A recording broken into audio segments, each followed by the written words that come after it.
My name is Emily, and from a young age I knew I was never the priority in my parents' eyes. My older brother Brandon, who is 2 years older than me, was always the center of attention and the focus of their hopes and dreams. From my earliest memories, I could see the stark difference in how they treated us. Brandon received every opportunity, while I was often left on the sidelines, figuring out how to adapt on my own. When Brandon joined the school basketball team, my parents spared no expense to support him. They spent money on the best shoes, hired a private coach, and even hosted parties to celebrate his victories. I remember once telling my mom that I wanted to take an art class at the community center. She simply smiled and said, "Maybe next year, sweetie. This month's money has to go toward Brandon's training fees." I quickly learned it was better not to ask for anything, because the answer was always, "We don't have enough money." The disparity became even more glaring when Brandon entered his senior year of high school, and I was just 14. One evening at dinner, my parents proudly announced that they had saved enough money to send Brandon to a prestigious university out of state. Not only that, but they had also arranged for him to have a small apartment near campus so he could focus on his studies. I sat silently as my parents and brother enthusiastically discussed his bright future, my chest tightening with every word. I knew that if they had poured all their savings into Brandon, there would be nothing left for my college education. In the evenings that followed, I lay awake, worrying about my future. But instead of feeling defeated, I decided to take action and change my circumstances. The next day I visited my grandparents, who owned a small antique shop in town. I told them about my dream of going to college and the challenges I was facing. My grandfather looked at me thoughtfully and said, "Emily, I could give you the money, but I think it would be better if you earned it yourself. Would you like to work at the shop after school?" Without hesitation I nodded, feeling as if I had found a glimmer of hope in the darkness. From that day forward I began working at my grandparents' antique shop after school. The job wasn't easy, but I learned a great deal. I helped keep inventory, managed the shop, and sometimes listened to my grandmother share the history behind the old treasured items they sold. With every day of work, I felt closer to achieving my goal. When I told my parents about the job and my plan to save money for college, their reaction left me both saddened and more aware of my place in the family. They seemed relieved, as if my decision to take care of myself had lifted a burden off their shoulders. My teenage years passed in a blur of stark contrasts between how my parents treated me and Brandon. While they poured all their resources, affection, and attention into him, I had to learn how to stand on my own. Yet, that unfairness taught me the value of patience and perseverance. Although I often felt neglected, I knew I didn't want to spend my life living in Brandon's shadow, or being at the mercy of my parents' favoritism. I was determined to carve out my own path no matter how difficult it would be. The early days working at my grandparents' antique shop marked a significant turning point in my life. I was only 14, still naive and inexperienced, but the warmth and patience of my grandparents made me feel truly welcomed. My grandfather, a calm man with silver hair, meticulously taught me everything from inventory management to recognizing the value of antique items. My grandmother always greeted me with freshly baked cookies and captivating stories about the history behind the items we sold. For the first time, I found a place where I was valued, heard, and appreciated. Something I had never felt at home. Working at the shop wasn't easy, especially while juggling school. Mornings were dedicated to focusing on my studies, and as soon as the school bell rang, I would head straight to the shop. At first, my body ached from standing all day, organizing shelves and assisting customers. But gradually I adapted to the rhythm of the work, and my effort began to pay off. At the end of each week, my grandparents would hand me a small paycheck. Each bill and coin went into a wooden box I kept at my bedside, and with every addition I felt a satisfaction I had never experienced before. It wasn't a large amount, but every dollar represented my hard work and determination, and I knew I was inching closer to my goal. While I kept myself busy with work and studies, things at home remained the same. My parents continued to pour all their attention into Brandon. Every evening, I would come home to find them deeply engrossed in discussions about his future, planning his move to the prestigious university, picking out furniture for his apartment, and ensuring everything was perfect for him. I didn't expect them to ask about my day, or offer encouragement. I had long accepted my place in the family. Yet, there were moments when the sight of them all huddled together while I sat quietly in the background made me ache with loneliness. I wanted to scream, "I'm your child too, I have dreams too, I need support too." But instead, I swallowed my pain, reminding myself that I didn't need them, that I could achieve my dreams on my own. 3 years passed and my job at the antique shop became more than just a means to save money for college. It taught me invaluable life lessons. I learned how to communicate with customers, evaluate the worth of items, and most importantly, face challenges with patience and resilience. These skills not only helped me at work, but also built my self-confidence, something I had lacked growing up in Brandon's shadow. By the time I reached my senior year of high school, I had saved enough to cover my first year at a nearby community college. I didn't tell my parents about the money I had saved because I knew they would see it as my responsibility, rather than a personal achievement. Instead, I shared the news with my grandparents, and the pride in their eyes was the only validation I needed. My grandfather even handed me an antique pocket watch saying, "You'll need this to remind yourself that time is the most precious resource. Don't waste it on people who don't value you." The night I received my acceptance letter, I sat in my small bedroom, feeling a quiet but profound happiness. I didn't need a grand celebration or lavish praise. What mattered was the recognition I gave myself. I knew that, no matter how challenging the road ahead might be, I was prepared to face it. I had not only grown from the unfairness I endured, but had turned it into a driving force for my success. And in that sense I was right. And I was proud of myself, and that was something no one could ever take away from me. Starting my college life, I, Emily, quickly realized that independence wasn't just about managing money. It was about learning to stand tall amidst challenges without family support. At 17, fresh out of high school, I enrolled in a community college near home. It wasn't the prestigious university my parents had boasted about when it came to Brandon, but to me, it was a dream I had built on my own. With the money I had saved over 3 years working at my grandparents' antique shop, I could cover my first year's tuition. To save costs, I continued living at home, but that meant enduring my parents' favoritism once again. While I balanced school and a part-time job at a cafe near campus, Brandon graduated college at 20 and became the family's shining star once more. My parents threw him a grand celebration, inviting friends, family, and neighbors. Meanwhile, when I completed my first year of college with stellar grades, no one in my family acknowledged it. That evening's dinner was just another ordinary meal I cooked for myself. No cake, no congratulations, no proud smiles. I quietly celebrated my success alone because I knew waiting for recognition from my parents would only lead to disappointment. Things worsened when Brandon announced his engagement to his girlfriend Grace the summer after his graduation. Not only that, but they planned to move into a spacious apartment in New York City.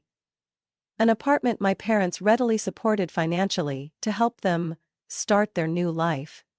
While I scraped together every penny to cover tuition and the exorbitant cost of textbooks, my parents spared no expense for Brandon and Grace's lavish wedding. I wasn't jealous, but I felt a deep sadness realizing that, in my parents' eyes, I had never truly been a priority. That fall, as I started my second year of college, I decided it was time to move out. At home, I constantly felt like an outsider, someone misplaced within her own family. I found a small apartment near campus, modest but cozy enough to give me the sense of freedom I craved. My income from the cafe job covered my expenses, and I finally began to feel a sense of stability in my life. Free from the complaints and comparisons at home, I could fully focus on my studies and work. Even after distancing myself, my parents still found ways to interfere. One day my mom called me with an unexpected request. "Emily, you should send some money home. Brandon and Grace need extra help furnishing their new apartment," she said, her tone matter-of-fact. I was stunned. They had given Brandon all the support I had needed, and now they wanted me, a part-time working college student, to chip in so my brother could live comfortably? I took a deep breath and replied, "Mom, I'm sorry but I can't. I need the money for my education and living expenses." There was a pause before her tone turned colder. "Emily, we're family. You can't be so selfish." I didn't know how to respond. My entire life I had never been selfish. I had given up what I wanted, worked tirelessly to carry my own weight, and never asked for more than the bare minimum. Yet even now my efforts were dismissed. I hung up the phone, tears streaming down my face. Not out of guilt, but out of the realization that I would never receive the love or recognition I yearned for from my parents. In that moment, I made a decision. I wouldn't let myself be pulled into this cycle any longer. Instead of seeking validation from my family, I would start validating myself. And from that moment on, I knew my life was mine to shape, not theirs to dictate with their unreasonable expectations and favoritism. I never imagined I would face what happened when I was 20 years old. In my final year of college, balancing work and studies to prepare for my future, a call from my mom turned everything upside down. "Emily, Brandon is going through a tough time. You know, his business just failed, and Grace is really overwhelmed with taking care of the baby. They need a place to stay temporarily. Can you let them stay at your apartment? And if possible, could you help out a little financially?" I still had to live with my mom. "And if possible, could you help out a little financially?" My mom's voice carried an air of urgency, softened by an attempt to make it seem like this was the obvious, natural thing for me to do. I bit my lip, anger and frustration welling up inside me. I had worked hard to pay for this apartment, to build a peaceful life for myself, and now it was about to become chaotic. I wanted to say no, but my mom's pleading and veiled guilt, tripping me with little choice. "Fine, but only for a short while," I replied reluctantly. My mom sighed in relief, while I felt the weight of an enormous burden settle on my shoulders. He hadn't missed a beat. A few days later, Brandon, Grace, and their baby Tommy moved in. From the moment they stepped through the door, I knew my life was about to change drastically. Brandon carried himself with his usual air of arrogance, despite his evident failure.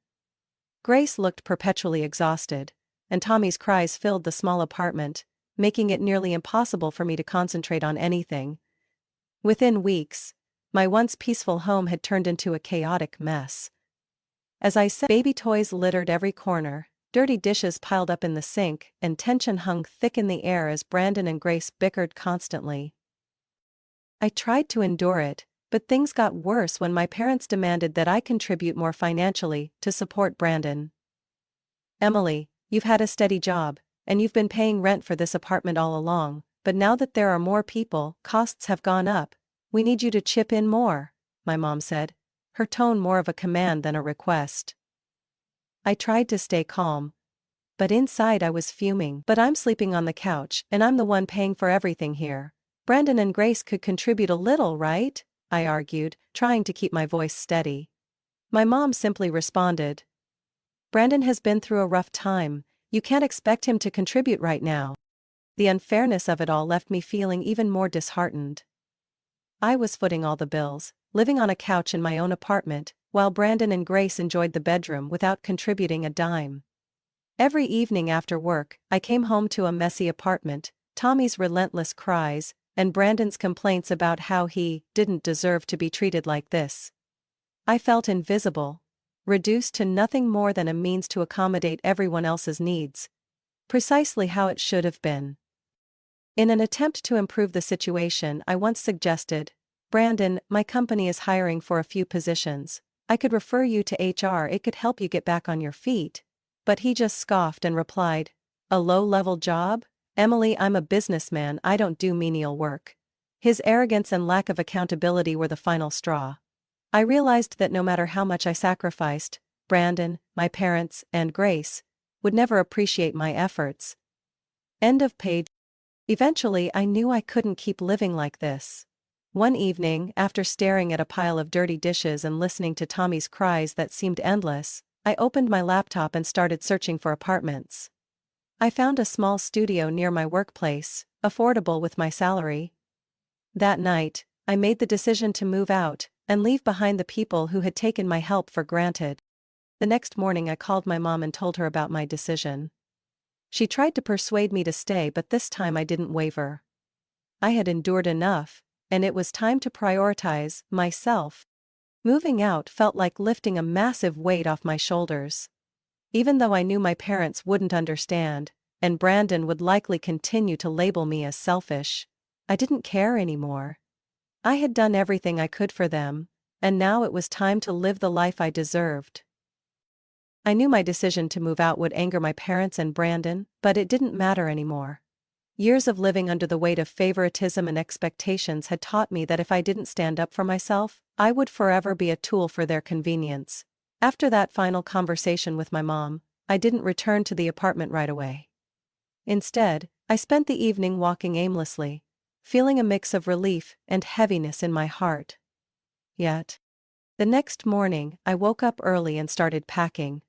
I didn't want anyone to know my plans until I was completely gone. I decided to leave behind the bigger items like the bed and furniture because they held too many unhappy memories. I only took my clothes, books, and the personal belongings that mattered most to me. As the room emptied out, I felt like I was shedding an old life, one I no longer wanted to be tied to. That afternoon, I signed the lease for my new apartment. It was a small, cozy place just 10 minutes from work. As I stepped into the empty room for the first time, I felt a sense of freedom I had never experienced before. No more Tommy's cries, no more endless arguments between Brandon and Grace, and no more guilt-tripping phone calls from my mom. This was my space, a place where I could finally start fresh. That evening, as I unpacked my belongings, my phone rang. It was my mom. I sighed, knowing the conversation wouldn't be pleasant. "Emily, what are you doing? Why did you move out without telling us? Don't you know Brandon and Grace need your help?" Her voice was a mixture of anger and disappointment. I stayed calm and replied, "Mom, I've done everything I can to help them. But this is my limit. I can't keep living like that." She wasn't willing to accept my answer. "You're being selfish, Emily. Family is about supporting each other. Brandon is struggling, and you're abandoning him as if you have no responsibility." I took a deep breath, trying to keep my frustration in check. "Mom, family doesn't mean forcing one person to carry the burden so everyone else can live comfortably. I've done my part. And now it's time for Brandon and Grace to take responsibility for themselves." Before she could say anything else, I added, "I've contributed enough, the rest is up to them." As I hung up, I felt both relieved and sad. Even though I knew I had made the right decision, the familiar feeling of being abandoned still lingered. But this time, I reminded myself that I wasn't the one being abandoned. I was the one choosing to walk away to protect myself. The first days in my new apartment were peaceful. Without the pressure to please anyone, I could focus entirely on my work and studies. I spent time decorating the apartment the way I liked, turning it into a small but warm and inviting space. I bought a new couch. Not to sleep on, but to relax on during quiet evenings spent reading after work. I even treated myself to a new set of bedding, something I had never considered before. A month after I moved out, I heard from my grandparents that Brandon and Grace still weren't paying rent, and my parents were covering all the costs. Hearing this, I could only smile sadly. I had expected this outcome, but it was no longer my problem. I was free from the responsibilities my family had unfairly placed on me. For the first time in my life, I felt like I was truly living, not for anyone else's expectations, but for myself. I began setting new goals, pursuing an MBA, advancing in my career, and building a life I could be proud of. Looking back on my journey, I realized that every hardship had its purpose. The unfairness and pain I endured had made me stronger, taught me to value myself, and given me the courage to walk my own path. And I knew that from this point forward, my life could only get better. After I left the apartment, my life gradually turned to a new chapter. Without Tommy's cries, Brandon and Grace's endless arguments, or the unreasonable pressures from my parents, I felt as though I had been set free. My small apartment became a sanctuary. A place where I found true peace and freedom. I spent time curating my living space, from picking out simple furniture, to decorating every corner with vintage items I adored. I was picturing that sunshine in the year. This is what my life would have been. For the first time in years, I felt the joy of living in an environment free of judgment or expectations. Meanwhile, according to my grandparents, my parents continued to shoulder all the financial burdens for Brandon and his family. The apartment I once rented had now become their free housing, which left my parents struggling to make ends meet. Brandon still hadn't found a job, and Grace, despite being a mother, constantly complained about everything. Tommy was growing up, but laughter in their household seemed to fade with time. Hearing all this, I didn't feel vindicated or satisfied. Only pity for my parents, who had chosen to put all their hopes and resources into someone who didn't appreciate it. As for me, my career continued to flourish. After a year of hard work, I was promoted to project manager at my company, earning enough to start saving for my future. I also decided to enroll in an evening MBA program, a decision that filled me with excitement as I invested in myself in ways I never thought possible. These efforts not only advanced my career, but also gave me a profound sense of pride, something I had never experienced while living with my family. One day, I ran into my mom at the grocery store. She seemed slightly surprised by my radiant and confident appearance. We exchanged a few polite words and I noticed she was still financially supporting Brandon. "Brandon and Grace are having another baby," she said, her voice tinged with exhaustion. I smiled faintly but refrained from offering advice or opinions. I understood that this was the path she had chosen, and I no longer felt anger or heartbreak. I simply knew it was no longer my concern. Now, I live the life I once dreamed of, a peaceful life free from the weight of others' expectations. I make my own decisions about my career, education, and relationships. I've realized that to achieve true happiness, you sometimes have to let go of what isn't worth holding on to and focus on yourself. My journey hasn't been easy, but I'm proud to have found the strength to overcome and carve out my own path. Whether or not my parents ever change, my life is now mine alone, and no one can take that away from me. This story underscores the importance of setting personal boundaries, practicing self-love, and respecting yourself, even when it means distancing yourself from toxic family relationships. We shouldn't let favoritism or external pressures define our worth. Independence, determination, and the courage to say no when being taken advantage of are key to achieving happiness and success. Ultimately, true happiness comes from taking control of your life and valuing yourself. What are your thoughts on this story? How do you feel about Emily's decisions? Don't forget to follow this channel to discover more heartfelt stories and valuable life lessons. Join us in spreading these meaningful perspectives.